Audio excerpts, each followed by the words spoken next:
Hello everyone.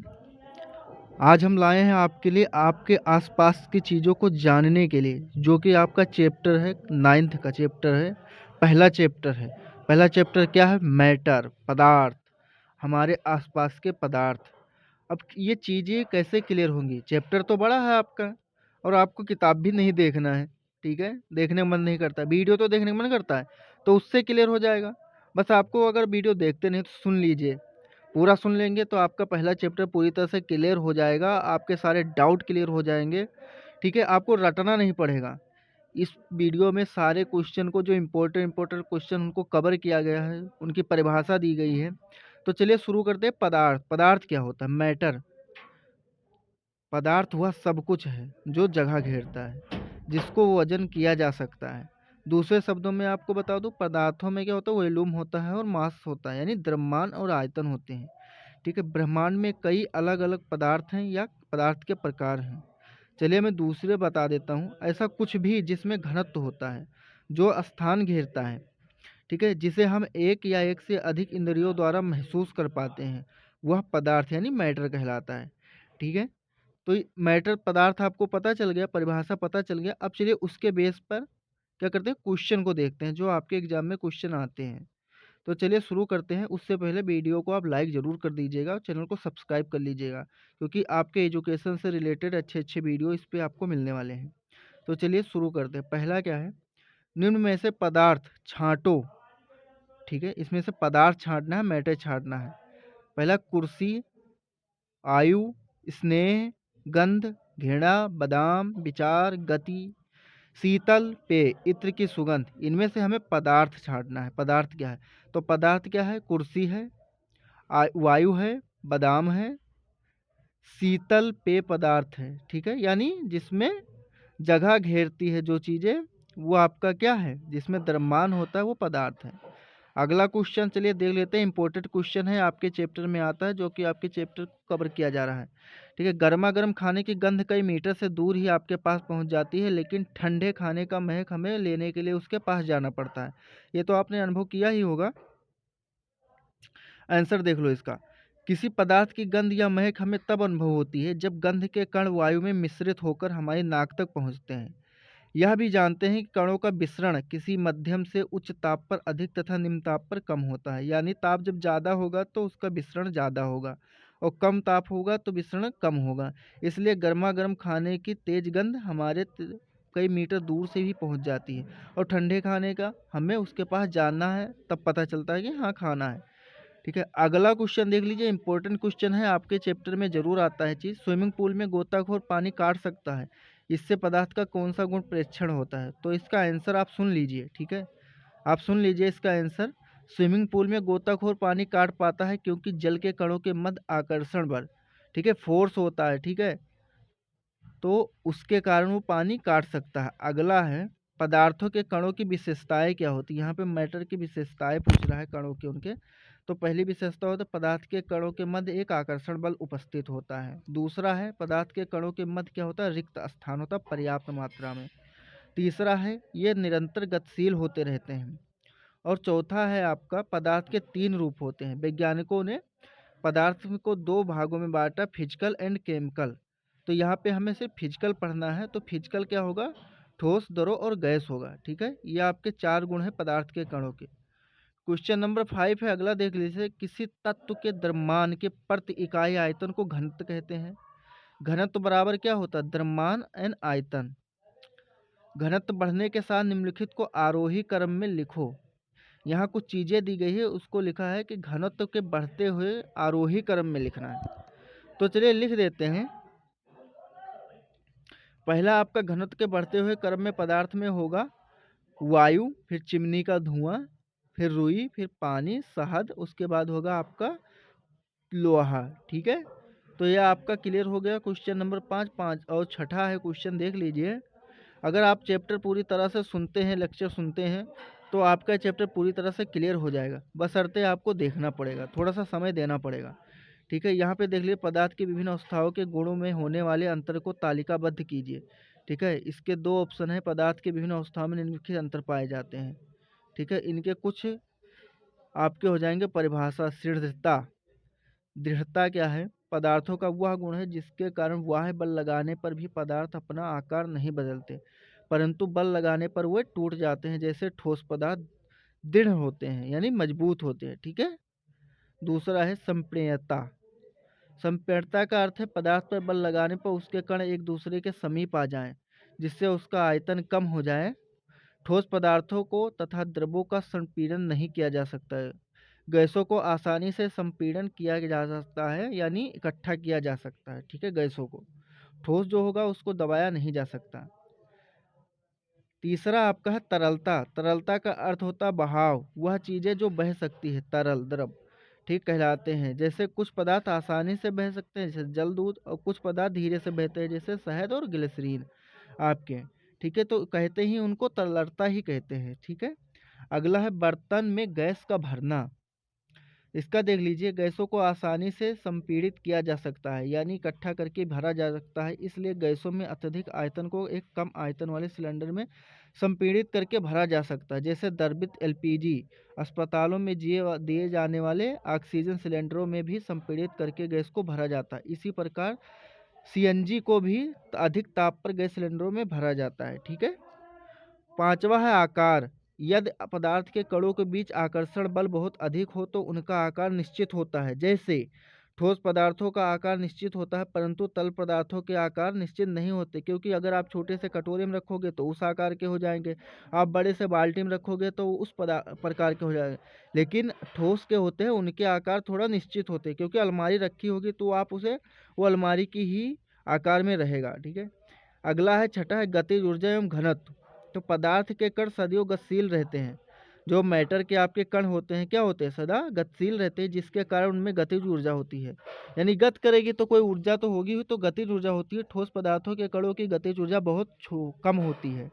ठीक है। तरल पदार्थों में ठोस पदार्थों से अधिक तथा गैसीय पदार्थों की, यानी ये समझ लीजिए, गतिशील होता है तो गैस जल्दी से गति करता है। ठीक है। फैलता है तो उसमें गतिज ऊर्जा सबसे अधिक होगी। ठीक है।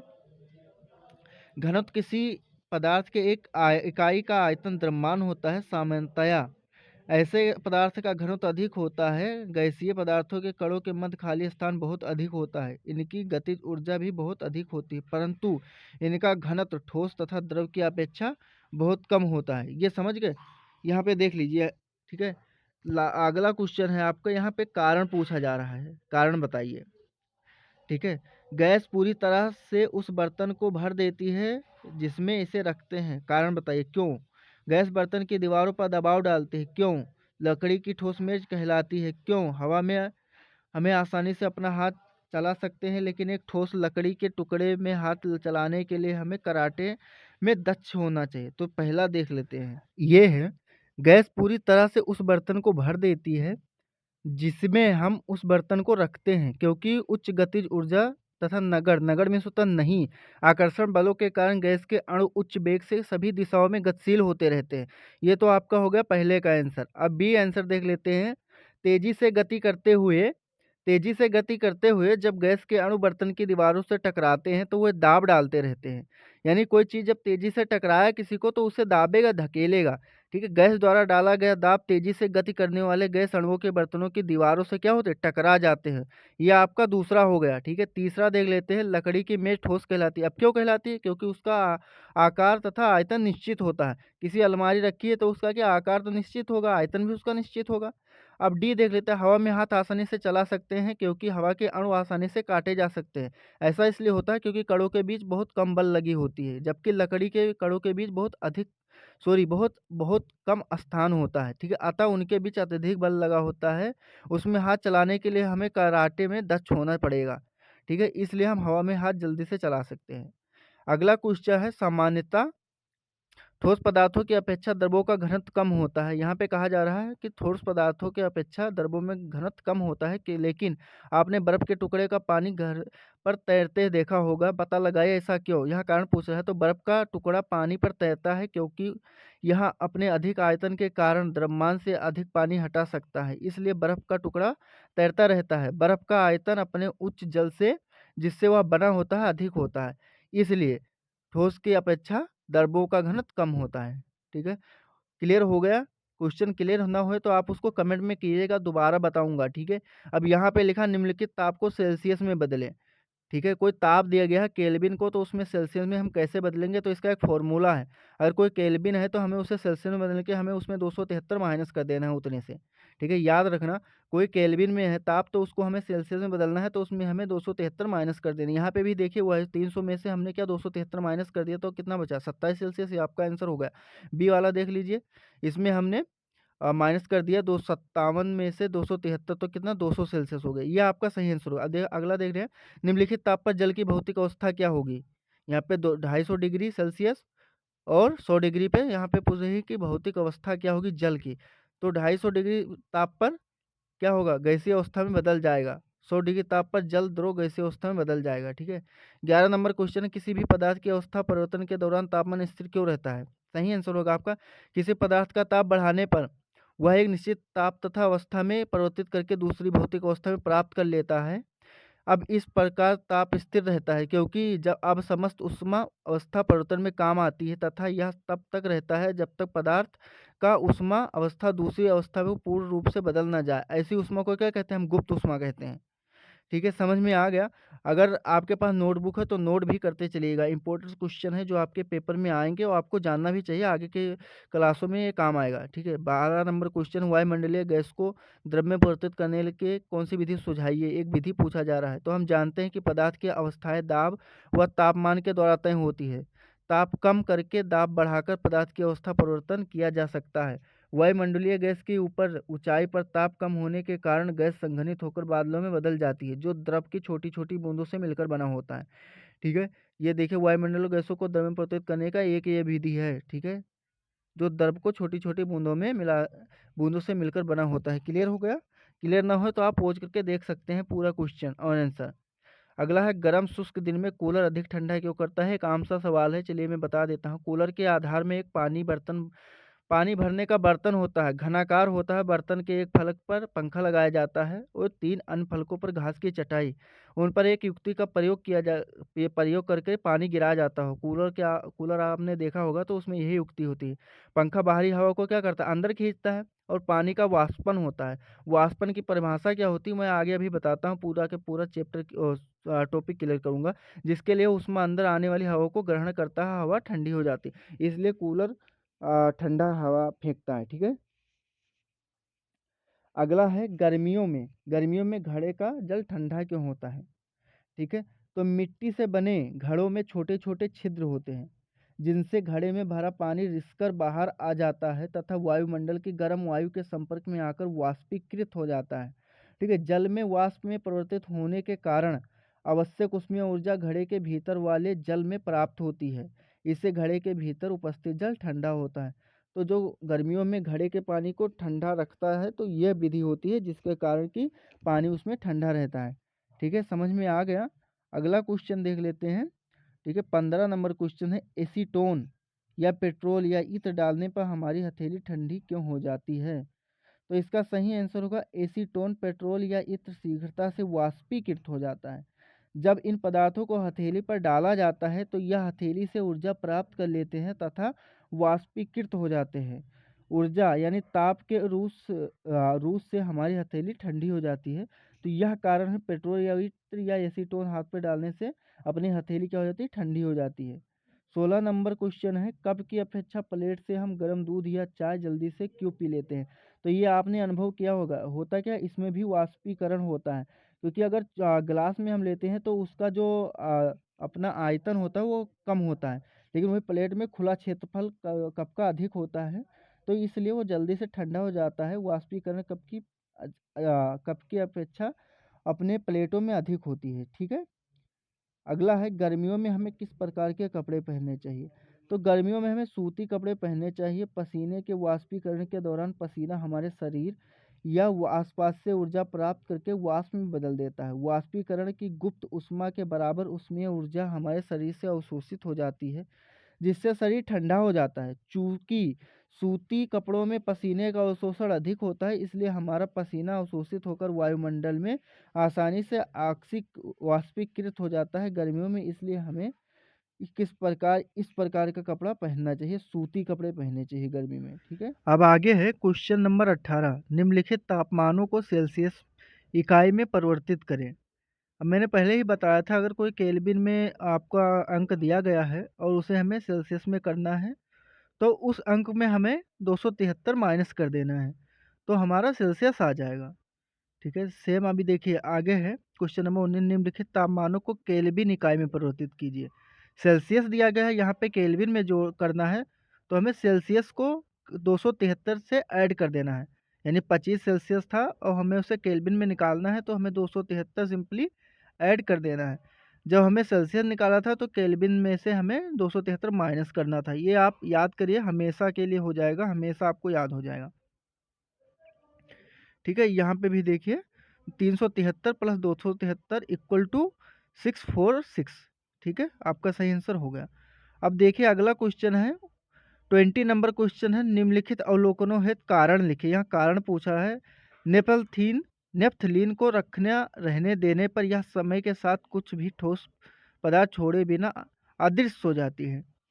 तो यह नेपथलीन एक ऊर्ध्वपातन पदार्थ है। ऊर्ध्वपातन पदार्थ हुआ होता है जो कि ठोस अवस्था से सीधा गैस अवस्था में बिना द्रव यानी पानी छोड़े परिवर्तित हो जाता है, यानी कोई अवशेष नहीं बचता। ठीक है, जैसे आपका कपूर। ठीक है, अगला देख लीजिए, हमें इत्र की गंध बहुत दूर बैठे हुए भी कांच अवश्य पहुंच जाती है। उत्तर है, इत्र के कण वायु के कणों के साथ शीघ्रता से विसारित होकर वायुमंडल में फैल जाते हैं। इसी प्रकार हमें दूर से बैठे ही उसकी सुगंध महसूस होती है। अगला लिखा है, निम्नलिखित पदार्थों को उनके कणों के बीच बढ़ते हुए आकर्षण के अनुसार व्यवस्थित कीजिए। तो यहाँ पहले होगा ऑक्सीजन, फिर जल और फिर चीनी। ठीक है, यहाँ पे निम्नलिखित तापमान दिए गए हैं, इनकी भौतिक अवस्था आपको जाननी है। तो अगर 25 डिग्री सेल्सियस होगा तो उसकी भौतिक अवस्था क्या होगी, तो 25 डिग्री पे पानी द्रव होगा। 0 डिग्री होता है तो क्या होता है कि पानी जम जाता है, और 100 डिग्री पे क्या होता है, पानी गैसीय अवस्था में होगा, क्योंकि 100 डिग्री पानी की अवस्था गैसीय हो जाती है। यहाँ पे पूछ रहा है पुष्टि है तो कारण दीजिए। कारण पूछ रहा है,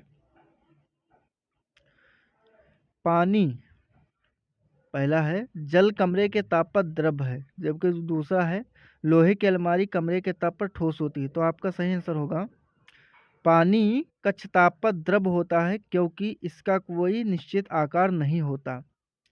इसे जिस बर्तन में डाला जाता है उसी की आकृति जैसा बन जाता है।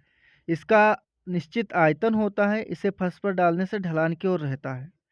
ठीक है, अतः हम कह सकते हैं कि कक्ष ताप पर द्रव रहता है, पानी रहता है। ठीक है, अब भी है लोहे की अलमारी कठोर एवं संपीड़ित मतलब अपनी आकार नहीं बदलता, इसका आकार निश्चित होता है, इसलिए यह ठोस होता है।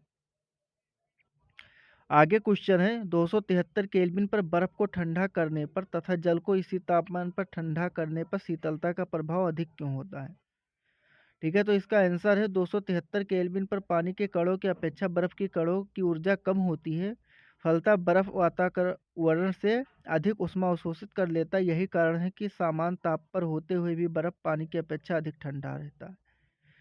ठीक है, अगला है उबलते हुए जल अथवा भाप से जलने की तीव्रता किसमें अधिक होगी। अगर आप भाप से और उबलते हुए जल से जलेंगे तो किससे अधिक महसूस होगा, तो इसका होगा 273 केल्विन पर वाष्प के कणों की ऊर्जा समान ताप पर पानी के कणों की ऊर्जा से अधिक होती है।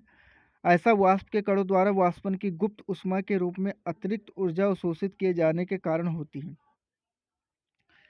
अतः जब वाष्प त्वचा के संपर्क में आता है तो समान ताप पर उबलते हुए पानी की अपेक्षा अधिक ऊर्जा मुक्त करता है। फलतः 373 केल्विन पर वाष्प द्वारा समान ताप पर उबलते पानी की अपेक्षा अधिक जलन होगी, यानी वाष्प से हमें अधिक जलन होगी पानी के मुकाबले। ठीक है, यहाँ पे लिखा निम्नलिखित चित्र के ABCDEF के माध्यम से समझाइए। तो इसमें हो ऊष्मा में वृद्धि या होगा ऊष्मा में कमी, ताप में तथा दाब में वृद्धि होगी, और इधर क्या होगा तथा दाब में कमी होगी। तो यहाँ पे अल्फाबेट दिए गए हैं ABCDEFG। यहाँ पे कब द्रव होगा, कब गैस होगा, कब ठोस होगा। ठीक है, तो चलिए बता देते हैं। यहाँ पे ABCD यहाँ पे दिए गए हैं। ठीक है, ABCD डी ई एफ। ठीक है, यहाँ पे 4 5 दिए गए हैं। ठीक है, अब देखिए अति महत्वपूर्ण प्रश्नोत्तर, अति लघु उत्तरीय प्रश्न, ये 1 नंबर में आते हैं। पदार्थों के कणों के आकार के विषय में आप क्या जानते हैं? पदार्थ के कणों के आकार अत्यंत सूक्ष्म होते हैं। आपका सही आंसर होगा। 2 पदार्थों के नाम लिखिए जो ऊर्ध्वपातन हो। अमोनियम क्लोराइड और कपूर। ऊर्ध्वपातन मतलब जो ठोस अवस्था से सीधा गैस अवस्था में बदल जाए। 2 गैसों के नाम बताए जिन्हें घरों अस्पतालों से संपीड़ित, ये तो एलपीजी और ऑक्सीजन आपका सही आंसर होगा।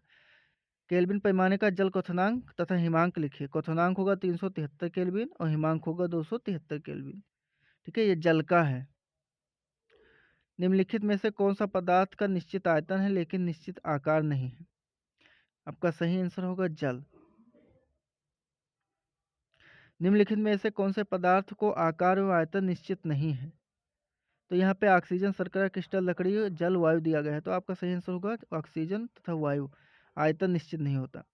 प्राचीन भारतीय दार्शनिकों के अनुसार पंचतत्व कौन है? यहाँ पंचतत्व पूछा जा रहा है, तो पंचतत्व होगा पृथ्वी, वायु, अग्नि, जल और आकाश।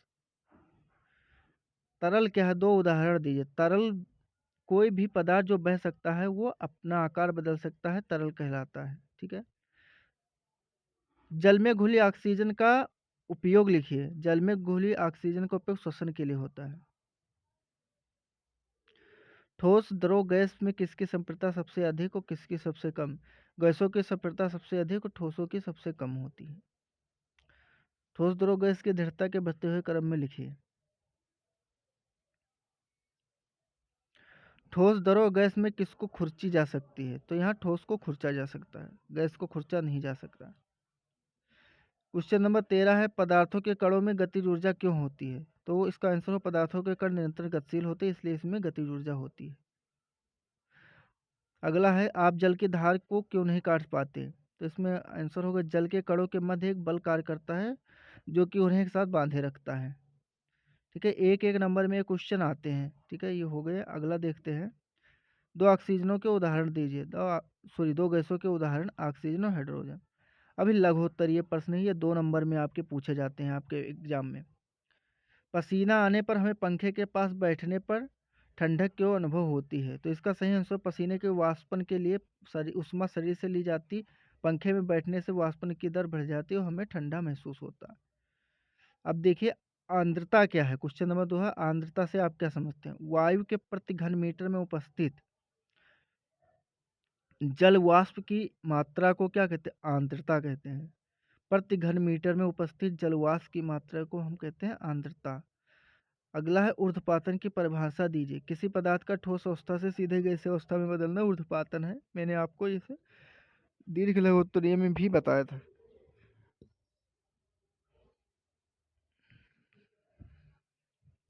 किन्हीं 2 ऊर्ध्वपातन पदार्थों के नाम लिखिए। कपूर, अमोनियम क्लोराइड, नेफ्थलीन या शुष्क बर्फ। उन कारकों को लिखिए जो किसी गैस को द्रवित करने में सहायक है। तो उच्च दाब और निम्न ताप 2 ऐसे कारक हैं जो किसी गैस को द्रवित करने में सहायक होते हैं। अगला है, फैला देने पर गीले कपड़े क्यों जल्दी सूख जाते हैं? फैला देने पर गीले कपड़े जल्दी सूखते हैं क्योंकि फैलाने से इनकी सतह पर क्षेत्रफल बढ़ जाता है और जल के वाष्पन की दर बढ़ जाती है। गलन की गुप्त ऊष्मा क्या है? तो किसी पदार्थ के 1 किलोग्राम को उसके गलनांक पर ठोस अवस्था से द्रव अवस्था में बदलने के लिए आवश्यक ऊष्मा गलन की गुप्त ऊष्मा कहलाती है। ठीक है, अगला है, वाष्पन की गुप्त ऊष्मा क्या होगी? वहाँ पे गलन की गुप्त ऊष्मा पूछी जा रही थी, यहाँ पे वाष्पन की गुप्त ऊष्मा पूछी जा रही है। तो किसी पदार्थ के 1 किलोग्राम को उसके क्वथनांक पर, यानी यहाँ पे क्वथनांक द्रव अवस्था से गैस में बदलने के लिए आवश्यक ऊष्मा का वाष्पन गुप्त ऊष्मा कहलाती है। अगला है, गुप्त ऊष्मा का मात्रक क्या है? तो मात्रक होगा गुप्त ऊष्मा का कैलोरी प्रति ग्राम या जूल प्रति किलोग्राम। आपका अगला होगा क्वेश्चन, बर्फ के गलन की गुप्त ऊष्मा क्या है? तो बर्फ के गलन की गुप्त ऊष्मा 80 कैलोरी प्रति ग्राम या जूल में लिखेंगे तो 335 जूल प्रति ग्राम है। अगला है जल के वाष्पन की गुप्त ऊष्मा क्या होगी। तो जल के वाष्पन की गुप्त ऊष्मा 2260 जूल प्रति ग्राम या 2260 इंटू 103 जूल प्रति किलोग्राम। ठीक है, यह होगी जल के वाष्पन की गुप्त ऊष्मा। अब देखिए अगला क्वेश्चन है, 12 नंबर क्वेश्चन है, अंतरा आणविकों बलों के आधार पर ठोस, द्रव और गैसों का वर्णन कीजिए। यह दीर्घ उत्तरीय प्रश्न है, आपके लॉन्ग क्वेश्चन आंसर होते हैं ना, वो है। तो इनको आप देख लीजिए। ठोसों में अंतराण्विक बल अत्यधिक प्रबल होते हैं ताकि इन्हें बनाने वाले अवयव कण इन प्रकार के व्यवस्थित हों। उनके मध्य स्थान नगण्य माने जीरो होता है। इसी कारण ठोसों को संपीड़ित नहीं किया जा सकता है। अतः द्रवों में अंतराण्विक बल इनके इतने प्रबल होते हैं कि वे अवयव कणों को एक साथ बांधे रख सके, लेकिन उतने प्रबल नहीं होते अवयव कणों की स्थिति निश्चित रख सके। इसी कारण द्रवों का आकार निश्चित नहीं होता तथा द्रव बहते हैं। गैसों में अंतराण्विक बल नगण्य अत्यधिक निर्बल होते हैं, इसलिए गैसों के अवयव कण स्वतंत्र रूप से गतिशील होते हैं तथा उपलब्ध स्थान को घेरे लेते हैं। ठीक है, ये तो आपका हो गया लॉन्ग आंसर। अगला देखते हैं, भौतिक अवस्था के आधार पर जो पदार्थ है उन्हें हमें 3 कैटेगरी में बांटा गया। 3 कैटेगरी कौन सी? ठोस अवस्था, द्रव अवस्था और गैसीय अवस्था। फिजिकल प्रॉपर्टी के आधार पर 3 भागों में बांटा गया, ठोस अवस्था, द्रव अवस्था एंड गैसीय अवस्था। ठीक है, अगला देख लेते हैं, वायुमंडलीय गैस का विसरण जलीय जीवों के लिए किस प्रकार का उपयोगी है। तो वायुमंडलीय गैसें विशेषकर ऑक्सीजन और कार्बन डाइऑक्साइड विसरण द्वारा जल में घुल जाती है। घुली हुई ऑक्सीजन का उपयोग जलीय जंतु श्वसन के लिए करते हैं। जलीय पादप जल में घुली हुई कार्बन डाइऑक्साइड का प्रयोग प्रकाश संश्लेषण एवं खाद्य निर्माण में भी करते हैं। तो यह लाभ है। ठीक है, अगला देख लेते हैं, दीर्घ लघु उत्तरीय प्रश्न, क्या होता है जब एक ठोस पदार्थ को गर्म किया जाता है। तो यहाँ पे देखिए, जब एक ठोस पदार्थ को गर्म किया जाता है तब उसका तापमान बढ़ता जाता है या उसके कणों की गतिज ऊर्जा बढ़ती जाती है, जिसके कारण पदार्थों के कण अधिक तेजी से कंपन करने लगते हैं और कणों के मध्य की दूरी बढ़ती जाती है। और एक स्थिति ऐसी आती है जब उष्मा द्वारा प्रदत्त ऊर्जा कणों के आकर्षण बल के बराबर हो जाती है और ठोस पिघलकर द्रव में परिवर्तित हो जाता है। यह तापमान पदार्थ का क्या गलनांक कहलाता है। अतः किसी पदार्थ का गलनांक वह तापमान है जिस पर कोई पदार्थ पिघलकर सामान्य वायुमंडलीय दाब पर द्रव में परिवर्तित हो जाए। ठीक है, दाब पर ठीक है, जिस दाब पर वायुमंडलीय वह तापमान जिस दाब पर पिघलकर वायुमंडलीय दाब द्रव में परिवर्तित हो जाए। उदाहरण के लिए बर्फ का गलनांक 273 केल्विन है। सुविधा के लिए इसे 273 लेते हैं, को हम क्या कहते हैं? केल्विन कहते हैं। ठीक है, अगला देख लेते हैं। ये आपका आंसर क्लियर हो गया, लॉन्ग आंसर में कभी कभी पूछा जा सकता है। ठीक है, किसी पदार्थ का गलनांक वह तापमान है जिस पर कोई पदार्थ पिघलकर सामान्य वायुमंडलीय दाब पर द्रव में परिवर्तित हो जाता है। ठीक है, अब देखो वाष्पीकरण, ये ज़्यादा पूछा जाता है। वाष्पीकरण या वाष्पन क्या है? उन कारकों का उल्लेख कीजिए जिन पर वाष्पीकरण का प्रभाव पड़ता है। वाष्पीकरण या वाष्पनकरण का प्रक्रिया वह है जिसके द्वारा कोई द्रव अपने क्वथनांक से भी कम ताप पर वाष्प में परिवर्तित हो जाता है।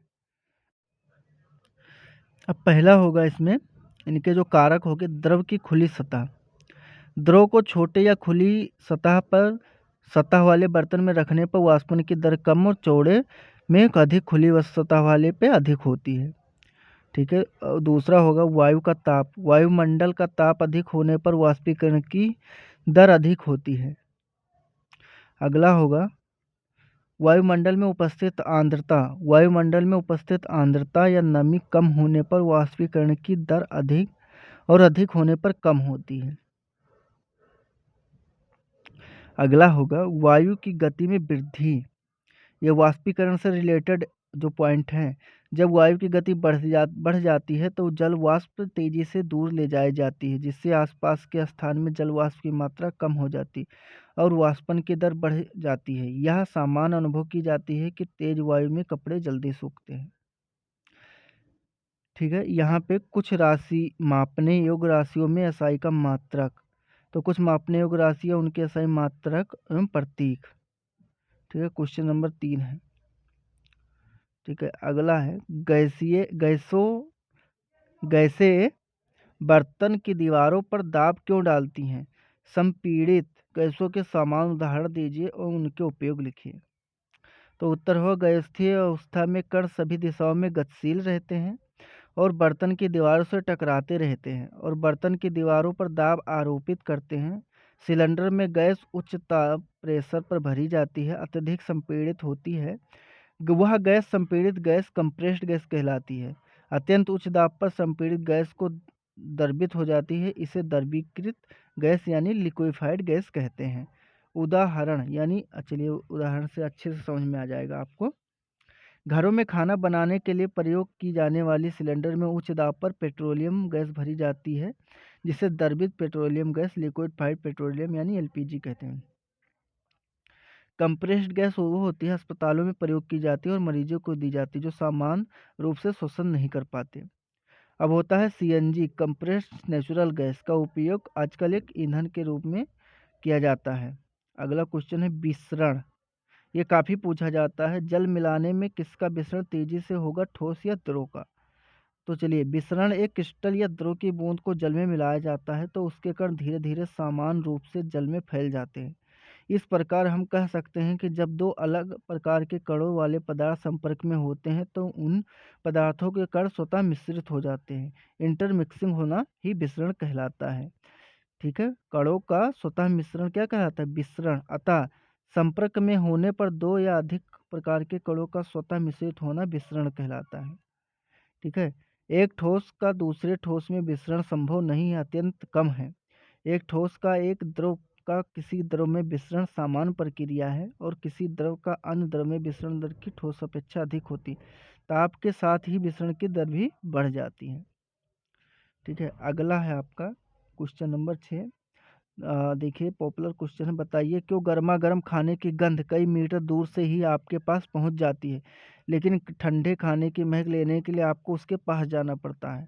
ठीक है, तो इसका सही आंसर होगा, किसी पदार्थ की गंध या महक हमें तभी महबूब अनुभव होती है जब महक के कण वायु में मिश्रित होकर हमारी नाक तक पहुंचते हैं। यह भी जानते हैं कि कणों की विसरित किसी किसी माध्यम में उच्च ताप पर अधिक और निम्न ताप पर कम होती है, इसलिए गर्मा गर्म यानी उच्च ताप पर गर्मा गर्म खाने की गंध हमें कई मीटर दूर से ही दिखाई सुनाई सूरी अपना गंध इसकी आ जाती है। ठीक है, खाने की गंध तेजी के साथ कई मीटर दूर तक पहुंच जाता है, गंध यानी खुशबू। ठीक है, लेकिन कम ताप पर इसकी गंध हमें आसपास से ही लेनी पड़ती है। निम्नलिखित की परिभाषा दीजिए। ठीक है, यहाँ पे इम्पोर्टेंट है गुप्त ऊष्मा, गलन की गुप्त ऊष्मा, वाष्पन की गुप्त ऊष्मा।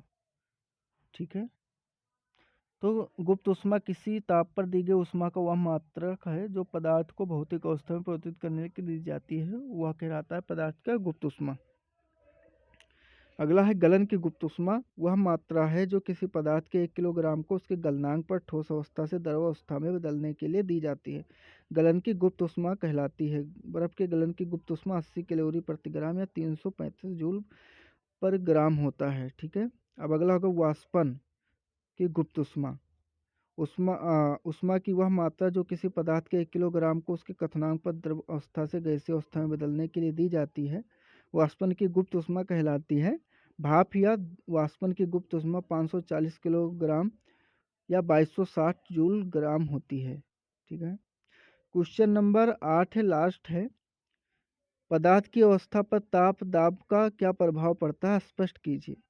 ताप और दाब का प्रभाव पदार्थ की अवस्था पर पड़ता है। जब किसी ठोस को गर्म किया जाता है तो उसके कणों की गतिज ऊर्जा बढ़ जाती है, ये तेजी से कंपन करते हैं और अधिक स्थान ग्रहण करते हैं, वे फैलने लगते हैं। एक निश्चित तापमान पर वे आकर्षण के माध्यम से मुक्त होकर स्वतंत्रतापूर्वक घूमने लगते हैं, तब उसके अणुओं की गति नहीं बढ़ती, उनकी अवस्था में क्रम में परिवर्तन होने लगता है, वे तरल अवस्था में बदल जाते हैं। तरल को गर्म करने में अणुओं का वेग बढ़ जाता है, उनकी गतिज ऊर्जा बढ़ जाती है, तेज गति वाले अणुओं का संवेग जब उन पर भीतर की तरफ लगे बल से अधिक बढ़ जाता है तो वो वाष्प अवस्था में बदल जाते हैं और तरल की सतह से बाहर निकल जाते हैं। ठीक है, तो ये आपका पहला चैप्टर मैटर सराउंडिंग, ठीक है, matter in our surrounding complete हुआ।